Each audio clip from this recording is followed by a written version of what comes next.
Magandang buhay mga mima ko. Good morning, good morning. So, ayan, kagigising ko lang and ginising ako ni nanay. Nagugutom na siya. So, late na kasi ako nagising ngayon. Sunday today. Every Sunday kasi wala kaming tinda. So, nag-decide kami na rest day namin every Sunday and mag-church kami. Kaya lang, this day is team building ng church. Hindi kami nakasama kasi masamang pakiramdam ni nanay. Kaya nakabantay kami sa kanya. So, ayan, nakaluto na ako dyan ng pansit. And hinihintay ko na lang si daddy na magising at saka yung mga bata. At nakapagbigay na rin ako kay nanay ng pansit na kakainin niya dyan. Since, ayan, nakikita niyo na si daddy. Gising na siya, kaya minamadali ko na yung paglalaba ko ng basahan at paglilinis ko ng lababo para makapagtimpla na ako ng kape at makapag-almusal na kami.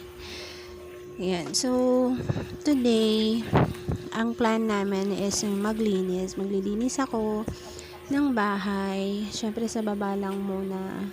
General cleaning ng kwarto. At si daddy naman, nagdala siya ng laundry kahapon sa laundry shop. Di na kasi ako nakakapaglaba guys kasi sobrang busy. Tsaka sa business kasi namin, kailangan din namin ng pahinga kaya hindi na kami, mula Monday hanggang Saturday, hindi na kami nakakapaglaba. Kaya malaking bagay talaga sa akin yung laundry shop sa malapit sa bahay. So, ayan, ang kaganapan sa sala, namamahinga na yung mga bata. And tapos na silang kumain yan, si Ate Ashley, tapos nang kumain si nanay. Doon na siya kumain sa sala mismo. Ayan, pasok tayo sa kwarto. Kunin natin yung ventilador ko na portable. Pasensya na kayo, ang gulo pa niyan. Hindi ko pa nilinisin. Yan ang lilinisin natin mamaya. Kasi hindi ko siya nalinis dahil diretso ako sa labas at nagluto ng pansit kanina.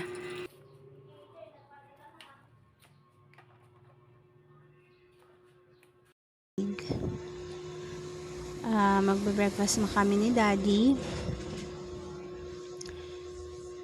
Gusto niya yung luto ko kasi masarap daw ako magluto. Kaya lang, hindi naman ako nakakapagluto everyday.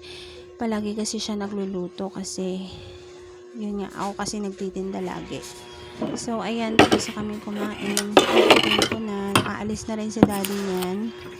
Pumunta siya sa laundry shop. Tapos, may kinuha siyang tools sa bahay nila para malinis niya naman yung aircon. Kasi parang feeling namin, kailangan na namin mag-aircon kasi sobrang init. So, ipon-ipon na lang kami pambayad ng kuryente, ganon. So, every Sunday din, pinipilit ko na bigyan ng me time si Bunso kasi Monday to Saturday, sobrang konti lang yung time namin na talaga nagbabanding kasi nga po, kahit nasa bahay, sobrang busy sa business and yung oras na sana naglalaro kami, hindi namin nagagawa kasi natutulog kami ng tanghali.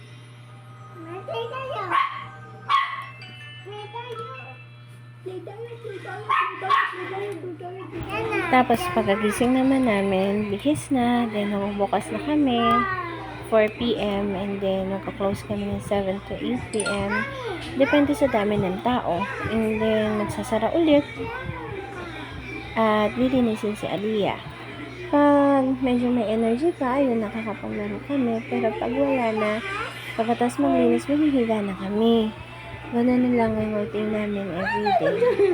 And hindi ko na-videohan yung kwentuhan namin ni Ate Ashley kasi bigla na lang lalabas ng kwarto yan. Bigla na lang siya lalabas at magkakwento na magkakwento. So, hindi ready ang lola nyo. Hindi ko siya na-videohan. So, next time, try ko na i-capture yung i-video yung kwentuhan namin ni ate para makita niyo naman yung bonding namin.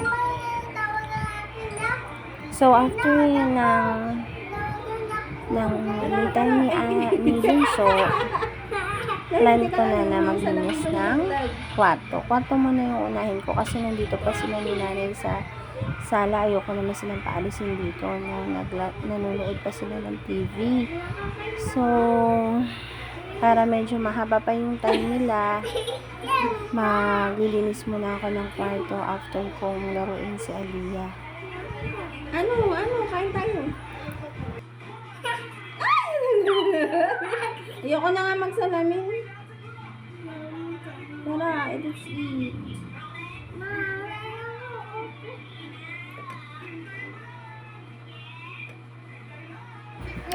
Simulan natin yung paglilinis natin ng kwarto.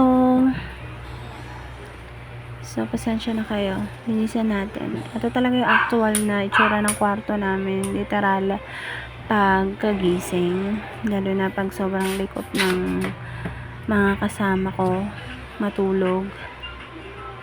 Yan, ang kasama ko sa bed matulog ay si Daddy at si Aliyah. Yan, kung napapansin nyo, walang laman yung kwarto namin kundi yung kama. Kasi sa taas na namin nilagay lahat ng mga damit namin para narawang yung aming kwarto kasi ayoko na masikip. Nahirapan ako pang masikip. And tinanggal ko din yung dating linoleum niyan. Plan ko talaga na palitan siya. Kasi masyado nang matagal yun eh. So ayun, next time lalagyan natin ng linoleum yan para medyo gumanda-ganda naman tignan. So, ayan, inuna ko muna yung kama. Palitan ko siya ng bedsheet. Kasi talaga yung bedsheet namin, every Sunday lang siya na papalitan pag may oras talaga ako. Kasi walang gagawa nito kundi ako lang talaga. Ayan, so lahat ng gamit sa ilalim tinanggal ko na. Linis ko na kasi may mga tsinelas dyan, may mga kung anik-anik. Yan.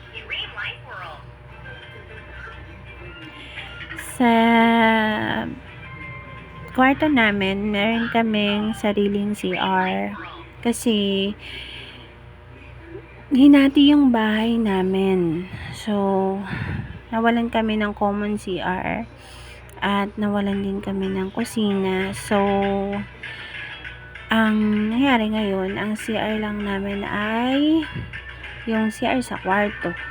Yung kwarto ni nanay may CR din. Tapos ako may CR ako sa kwarto ko. Tapos, ang naging kusina namin is yung sa garahe. Yung ginawang lababo ni tatay ko doon na nabubuhay pa siya. So, yun yung pinakita ko sa video last time. So, ayan na. Nalinis ko na siya. Nais-is ko na rin yung CR namin. So, medyo good looking na siya ngayon. Yan, malinis ang tingnan. Masaya na naman tong bulilit na to. Ayan, napakabait naman yung bulilit na yan. Hindi ako ginulingan. Hindi naman ako masyadong nahihirapang maglinis kasi sobrang maliit lang naman tong sala. Maalikabok nga lang talaga dahil full week talaga hindi siya na nililinis. Kasi yung ko, pang maglilinis lang yan, magawalis lang, dadaspanin niya, tapos na. Ganun lang. So, talagang every Sunday, ang trabaho is yung maglinis, magmap, ganyan, ayusin yung mga gulo-gulo na yun. Kasi every time na nililinis ko yun, saglit na saglit lang, nagugulo agad. So, ayan, samahan nyo ko. Punasan na natin lahat ng pupunasan, linisin natin lahat ng lilinisin dito sa aming maliit na sala.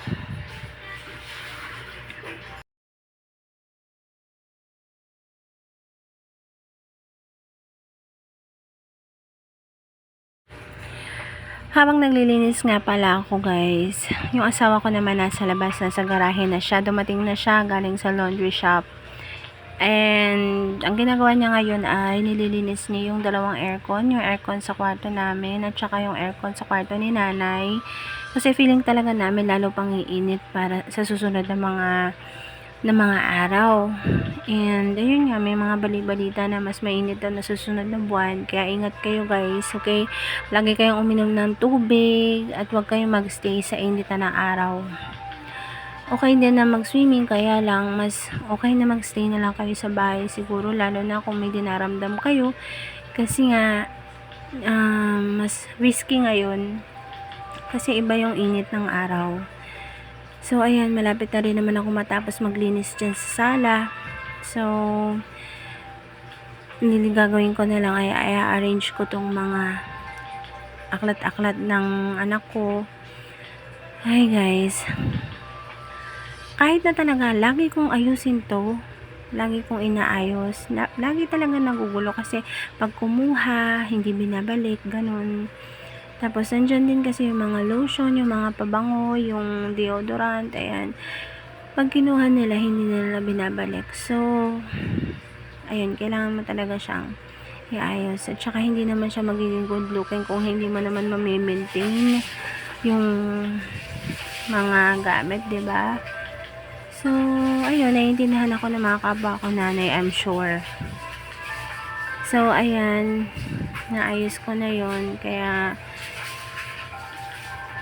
move na tayo dito sa kabila. Ayun yung binili kong shoe rack.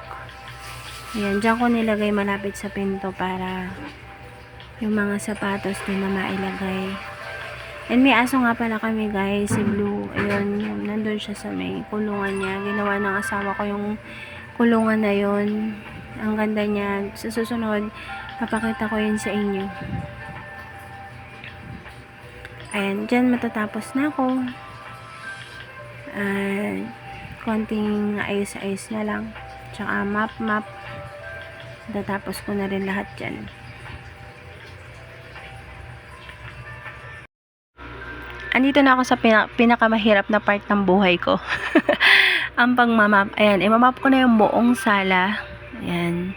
At saka pati yung doon sa may sa may baba ng hagdan. Ay, Diyos ko po Lord. Napakahirap kasing magmap kasi sobrang init nga. Hinihingal ako ng bonggang-bongga dyan. Diyos ko. Gusto ko yung uyuto sa anak ko. Kaya lang, Diyos ko. Kasi ewan ko ba naman sa mga bata ngayon, yung makasunod lang, ganon.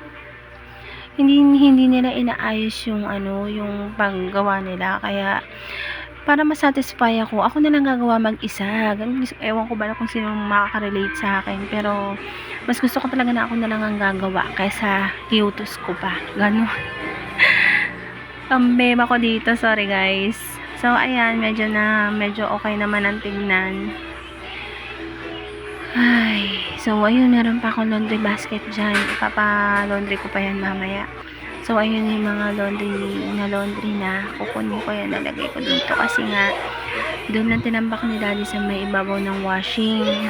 Yung washing kasi na yun nasira, ayaw niyang mag-open. So yun, tinay ko na rin yung opportunity, parang feeling ko opportunity for me na hindi siya gumana kasi ayun nga, nakahanap kami ng laundry shop na nagpadali ng buhay ko. Hindi naman sa tamad guys, kaya lang yung routine talaga ng buhay namin mag-asawa parang hindi na panglaba ganun. Kasi imagine niyo, gigising kami ng 1 AM, nag-aayos kami, alis kami ng bahay ng 1:30, tapos makakabalik kami ng bahay ng 6 to 5, ganyan, and then mag-aasikaso kami ng mga paninda, then magtitinda kami, then ang pahinga namin 1 PM to 4, matutulog kami, and then pagkagising namin magtitinda kami ulit, and 7 to 8 yon, matutulog na kami ulit, ganun. So ayan na, pinuntahan ko na si daddy dyan sa garahe. Chine-check ko siya kung ano na nangyari dun sa ginagawa niya. Kasi dalawang aircon yung lilinisin niya. So medyo natagalan siya kasi mahirap palang linisin tong aircon na to. Daming arte. Napakadaming busisi. Patapos? Hindi. So ayan, ang dami niyang kalat na nakuha dun sa loob ng aircon ni nanay ko. Ito aircon namin to. Ayan, nakita niyo naman, Diyos ko, galit na galit ang araw. Grabe. So alas 12 na kasi niyan, kaya ganyan katirik yung araw. Kaya ingat-ingat kayo guys. So ayan, tapos na yung aircon namin. Kinakabit na lang niya yung cover. Ayan, talagang napakaraming tornilyo nitong aircon na to. And ayan, pangalawang linisin niya. Yan yung pangatlo yata. Basta lagi niya kasing nililinis yan, lalo na pag gagamitin namin kasi mas maganda yung performance niya pag naglilinis. Ayun, so kaya sanay na talaga siya maglinis ng aircon. Pero sabi niya nga, aircon lang namin ang kaya niyang linisin. So, ayan. Matatapos na yung aircon namin. Nauna na kasi yung aircon ni nanay. Natapos na niya. So, pagkatapos niyan, kakabit na niya yung aircon ni nanay. Yung aircon kasi namin, pag-isipan ko pa kung kailan namin yun ikakabit kasi, Diyos ko Lord. Nagpe-prepare din ako, piniprepare ko yung sarili ko sa bayarin namin sa kuryente, oras na nakikabit namin yung aircon namin. So, ayan. Kakabit na yung aircon ni nanay. Panahon pa kasi ni Kopong-Kopong eh. Hindi, mas mabigat to. Panahon pa ni Kopong-Kopong to. Yun sa amin, maliit lang eh. So, ayun lang for today, guys. Thank you so much for watching. Yan lang ang ginawa natin this Sunday. Mamaya, may plano pa kami lumabas. Mag-grocery kami kasi wala na kami panindang magic sarap at mga betchin ganon. Wala kami mga ganon. So, lalabas kami. Baka hindi ko na rin ma-video yun. Or pag na-video ko, baka late ko na rin ma-upload. Ayan. Thank you so much. Ingat-ingat kayo, guys. Huwag nyo kakalimutan ulam na tubig. Maraming tubig. Okay, babush!